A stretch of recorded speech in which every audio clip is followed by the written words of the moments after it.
A Tall and Small Collection, Season 2, Chapter 37. Harrowing Heroism. Ray wasn't sure what possessed him to talk to Hero the way he did. He marched along the quiet walls and beams as he made his way to one specific apartment. He wanted his friend back, as naive as Hero had been by going out directly to the humans and introducing himself. Hero now had the experience to keep himself safe. It was a hard but necessary lesson. Every borrower had to learn it at some point or another. It was a fact of life for them. Ray sighed and leaned against the wall for a moment, closing his eyes and shutting off his hip lamp to dwell in the darkness for a moment. He wondered, for a time, if there was something wrong with him, that he should be okay so much faster than Hero. After all, he was nearly in the same situation of being captured, and had left his friend to endure the human alone, even if it was just for a little while. He reached up and rubbed his face with his hands. Looking back, he was extraordinarily calm. Was that because of his training? Or because he had more experience dodging humans? The past few weeks at home with his family felt normal to him. Nothing needed to be explained or reiterated. He spent his time inventing and hanging out with Ashlyn, feeling completely at ease with her while also recognizing other humans were dangerous. Ray wasn't sure. Ray knew the rules and consequences. He also knew that he was not going to stop Hero's mission just because Hero wasn't there. Even though Ray wanted to spend his time inventing, he could think of no better way to try out certain inventions than in the human world, helping out where he could. Ray even had the perfect person in mind. When he and Hero were going to help the humans who were moving in, there wasn't a lot that they could do because there were no boxes or furniture pieces there for them to hide under. The human, Theo, was in one of those wheeled chairs, and his younger sister, Bella, was definitely rambunctious.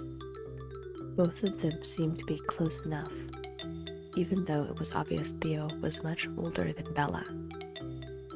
It was also obvious that Theo helped his sister as much as possible, but sometimes had trouble doing so because he was in that chair of his. Ray knew exactly what he could do to help. Bella had some toys that had recently broke, though Ray wasn't sure how. The pieces had skidded under the floorboards to where Theo had no chance of getting to them. Also, with the pieces being so small, Ray thought it would be nice if he went ahead and fixed up the pieces. Would it be conspicuous? Maybe. Was it going to be nice? Yes.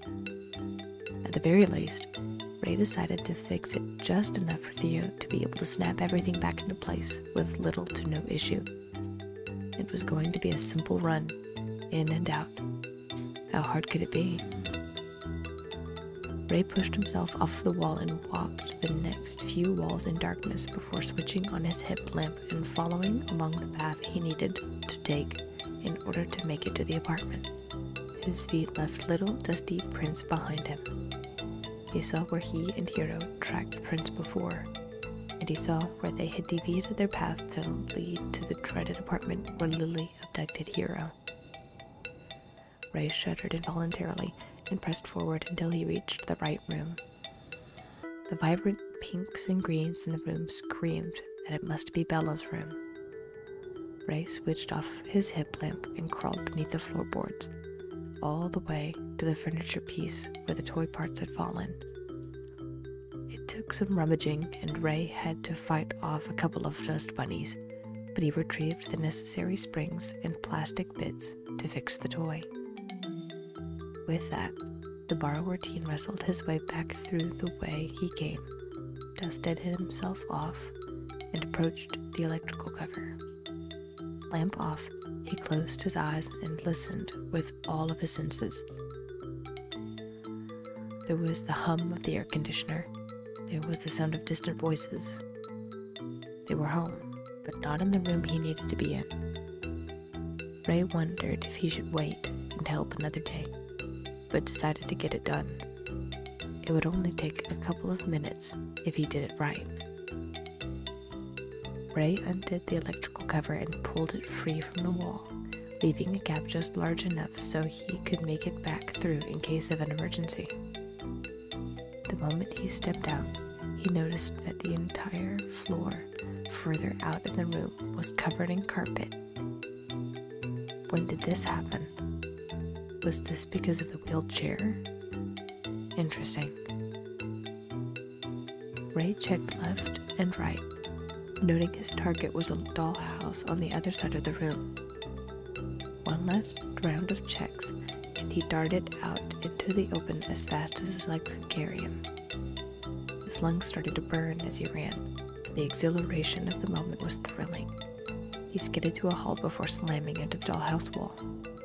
He looked back over his shoulder and saw nothing. Safe. The moment he was inside, some of the things made him feel a little uneasy and, at the same time, curious. This wasn't like any of the dollhouses he had seen or investigated in his lifetime. He walked through the dollhouse, noting the perfectly sized hinges and how the door frames would be perfect for someone his size. At 4 inches, the entire house felt exactly proportional to him. The tables and chairs were finely made with some kind of plastic. The cabinets and drawers pulled out and weren't made of matchboxes and cardboard. Ray looked closely at the stuff inside of the house, daring to climb the stairs and look into the bedrooms. Even the bed frames were made of plastic and perfectly proportional. Some of the stuff was the same dark color gray, while the others looked painted. Ray had never seen a house so precise for someone his size. Usually these dollhouses were too tall or too narrow, meant for dolls that were oddly proportioned. Ray suppressed a shudder as he climbed the ladder to the attic. The room was relatively small and, unlike other rooms, only had one thing in it other than a very small window at the end, providing the light he needed. Yes, there was his quarry. He walked over to the life-size dragon and looked at how the wing lay beside it. The dragon was big enough for him to comfortably straddle the neck, but small enough to take up a limited amount of space. It looked like the toothless dragon from that movie they watched during their shared movie night with Hero and the family. That was a really good night. Ray sighed and set to work, stepping up to the wing and using the surrounding chairs to help prop up the wing so he could set the pin. It was an absolutely amazing toy. It could move and, oddly enough, had the same kind of texture and smell as the other pieces of furniture in the dollhouse. The pin easily slipped into place with a bit of negotiation, but the spring was the thing that Ray was having a hard time negotiating. The spring was expanded and wouldn't quite fit into the hole. This is probably what ended up breaking first, sending the pin flying out of the hole, Ray thought as he worked. He maneuvered around and tried putting the spring into the top first. He knew he probably didn't have a lot of time before he needed to get home, but he was so close to getting it into place. Ray had just about got the spring into its socket when, suddenly, the hair on the back of his neck stood on end. A shiver ran down his spine. Every muscle froze in his body, and the spring flew out of the peg. This reaction only happened when a human was approaching. Shoot! A shadow eclipsed the only light source in the room. Ray glanced over his shoulder and felt himself swallow a shriek of panic. A large human eye was peering at him through that tiny window. He didn't hear her because of the carpet. It muffled her footsteps. Ooh. Ray and the human eye stood completely still, completely unmoving. Then the entire attic roof lifted away, the eye not leaving Ray. This was bad. Ray turned and started to dive for the ladder, but he wasn't quick enough. A child's small hand was in front of him in an instant. He turned on his heel, heart pounding in his throat, and started to spin for the edge to take a leap of faith, but he never made it to the ledge. It happened in slow motion. The little girl's fingers crested over the edge just as her other hand cupped him from behind. Ray tried to duck out of the way, reaching for his knife, but he wasn't fast enough. In a fraction of a second, Ray was caught between two warm palms, smushed on all sides and unable to wriggle free.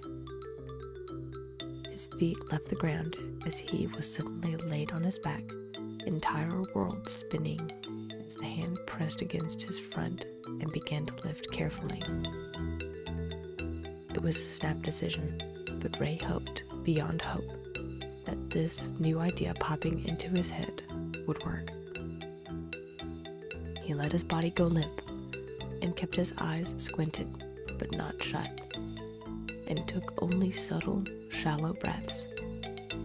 Everything in his body screamed to jolt and move around, but he forced himself to stay still. Maybe this little girl, Bella, would think he was just a toy and set him back down so he could make his escape. She did have other toys that could move around.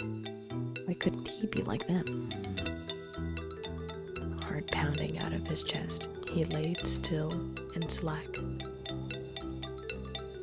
"Whoa," breathed the girl. Despite being so young, her touch was incredibly delicate.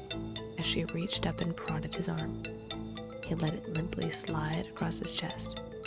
The girl's curious fingers reached down and tapped his inventions, which were affixed to his hips. The tapping sound made him tremble and shake. If she broke his belay system, he would need to rely on personal climbing speed to maneuver around. "Please just put me down. Please just put me down. I'm just a toy. Please just put me down." Ray's silent pleas went unanswered as the little girl fished her index and middle finger under his arms and pulled him further into her palm, so his head rested on her middle finger and his feet were by her wrists.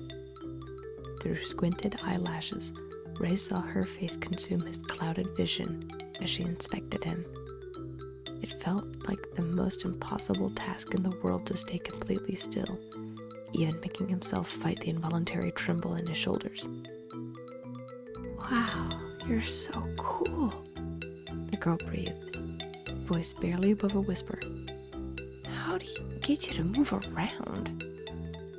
Ray's entire world rotated as the girl rolled him over onto her other hand.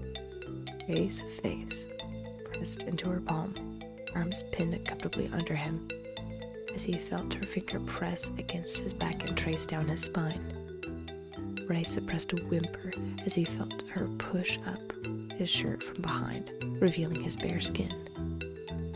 What was she looking for? Batteries? A switch? Some kind of key? Ray clenched his jaw and chewed the inside of his cheek until he tasted blood as the human child pressed her fingers against his sides. No, was she going to squeeze? Thankfully, her fingers pulled away just as Ray was debating whether to break character and dive for freedom. "Weird," she muttered. Ray felt his world turn again and suspected he was laid once again on her right hand. Then Ray felt her whip around and head out of the room. "What? No! Don't take me to an adult. Where are you taking me?" he thought. there was the sound of knocking and a call from the other side of the door. "Yes? Oh, hey there, Bells," said a voice much louder and deeper than Ray's. Who was this? The dad? The brother? "Hey, Theo," said Bella as she pushed open the door and went into the room. "I know this is your quiet time, but I wanted to ask you how you get it to turn on." "What?" asked Theo. Ray's heart stopped beating for several seconds. He heard the sound of wheels squeak and rotating before a brief exclamation of, "Oh." He was dead. He was a goner. Ray had stumbled into an impossible situation and was now trapped. This was Hero all over again, but this time Ray was alone. "Yeah, I saw you made a new figurine, and this one was moving around, but I think I switched it off when I picked it up. Can you switch it back on, please?" asked Bella. Ray felt the world jolt and knew Bella was holding his limp figure out to Theo, the older brother. Ray squinted his eyes and saw that Theo had on a pair of glasses on the top of his head, which had an interesting lamp in between the eyes. He could tell because Theo hadn't turned off the light. Bella's hand curled under him, making Ray's body curl to fit the new shape, before rolling him sideways onto Theo's hand. The drop was only an inch, but it still made Ray wince as the hilt of his pin drove into his side. The world shifted again to one side, and suddenly, Ray was under a blinding light. His body felt turned, so now he would probably be in Theo's left hand. Ray continued to keep himself as limp as possible, not daring to breathe as he felt Theo's fingers press against his chest. What was going on? What was he doing? Was Theo checking for his heartbeat? There was no way Theo could feel that over his own monstrous pulse, which Ray could feel through his shirt. Wait, no. He wasn't checking for a heartbeat. Theo was checking for breathing. Ray was holding his breath, but he didn't know for how much longer he could manage. "Theo, did I break it? I'm so sorry," said Bella. Theo didn't reply verbally from what Ray could tell. At the moment, the borrower's teen's ears were ringing. He was desperate for air. Theo's finger was gently laid on Ray's chest. Ray could breathe at any time. Theo would know in an instant if he did. Another blinding light shone right into Ray's face. How much longer was this going to last? In an involuntary moment, Ray grimaced the light just as his lungs seized control over themselves and drew in a single deep breath. Ray felt Theo's finger falter and lift. No! No! Ray clenched his fists, which were now trembling and shaking. His cover was blown. He needed to act. He needed to break away and escape no matter what. But just before he acted, he heard Theo speak up. "No, you didn't break anything. I was just trying something new. Here, take this other gadget in the meantime. I wanted to paint it before I gave it to you, but I feel bad this one wasn't up to playtime. It's a catapult. You turn this wheel here, and it launches little pieces of paper," explained Theo. "Wow, this is amazing. Thank you. Can I help fix this one, though?" asked Bella. "No, not today, Bells. Next time. I have some tweaking I need to do. This one might not be ready for a while," said Theo. His voice was smooth and kind as he spoke to his younger sister. "Okay," cheered Bella. Ray didn't even hear her light thumping footsteps. He only heard Theo call after her. "Oh, and Bells? Could you close my door all the way? I've got some projects going and I don't want to wake Dad," said Theo. "Okay," called Bella. The door clicked closed. Theo and Ray were completely alone now. Ray knew his cover was blown. He knew Theo suspected he was no toy. There was only a brief moment after the door closed before Theo began speaking directly to Ray. "You are definitely not one of mine," said Theo softly. His fingers slackened ever so slightly. The blinding light didn't go away. Ray needed to see what was going on. He needed to get a good bearing of his surroundings before making an escape attempt. Through the curtain of his eyelashes, he dared to open his eyes and fight the blinding light. In an instant, he almost wished he hadn't. Ray barely opened his eyes and immediately saw he was under a lamp-lit magnifying glass that was affixed to the desk where he had seen Theo work. Theo's keen blue eyes were bright, curious, and magnified beyond human proportions from behind the magnifying glass. Ray knew in an instant that Theo could see every tiny facial expression Ray let slip. He clenched his jaw involuntarily, regretting it immediately as he watched Theo's eyes widen.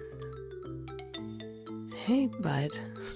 I know you're alive, and based on those gadgets on your hips, you're a bit of an inventor like me," said Theo. Ray tried to keep himself from trembling, but the sudden rigidness of his body made Theo hum in fascination. "Nervous?" asked Theo. Ray refused to acknowledge. He was going to keep to the borrower rules. Don't talk. Don't let them know there are more of them. Find a way to escape. Keep playing dead. Keep pretending to be a toy. Yeah, I would be too if I were being held by a giant. What's that like? Your perspective must be insane," muttered Theo. Ray nearly flinched as Theo's other hand reached up, but felt momentary relief as Theo merely switched off the light and moved the magnifying glass away. "A word to the wise, Bells is a bit of a curious one. I'm glad she didn't rough you up or hurt you. Not that she would do it on purpose if she knew you were alive. Still, thought I'd give you a heads up. If you come back, I'd use my room instead. Less risky." "Weird you don't have a tail. Not to make you self-conscious or anything. Littles usually have tails. But that's me making rude assumptions," said Theo. "Little? What on earth is a little? Tails? They have tails. Ugh. Borrowers don't have tails. And wait, if I come back..." Ray's world spun to the side and, very slowly, he felt himself drop. He suddenly felt his feet touch solid ground, but Theo's fingers were still wrapped around him loosely. Ray refused to fall for it. Theo was just waiting for him to move so he could snatch him back up.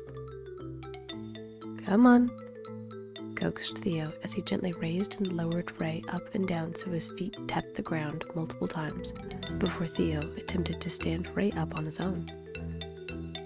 Was he trying to let him go? Breath hitching in his throat, Ray carefully grabbed his pin and risked it all. He shifted his body the next time Theo lowered him to the ground so that Ray slid off of Theo's palm.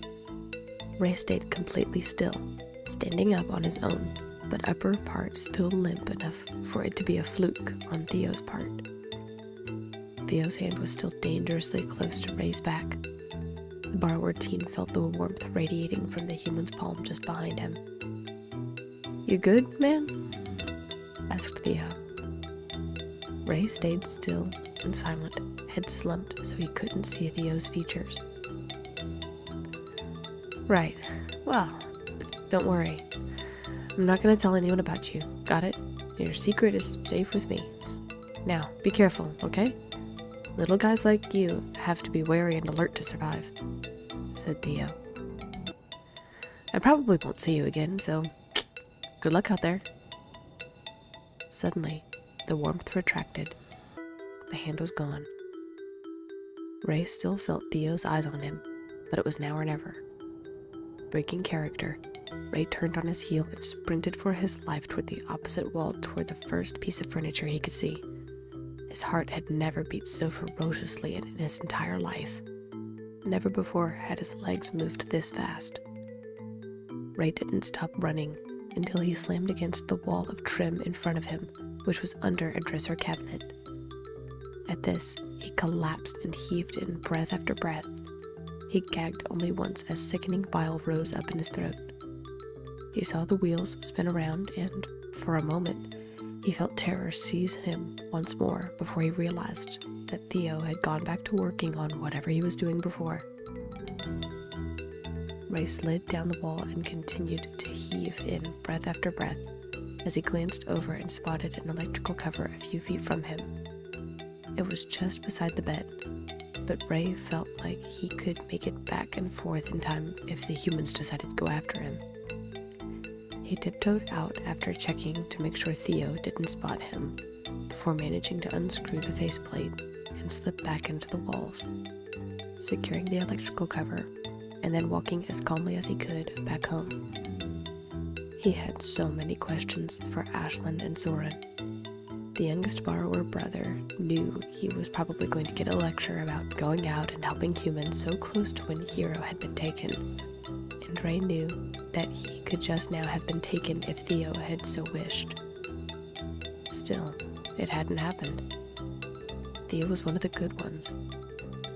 Ray smiled to himself, finding himself laughing out loud as he made his way back to his home. "Well, Hero, looks like you were right again,"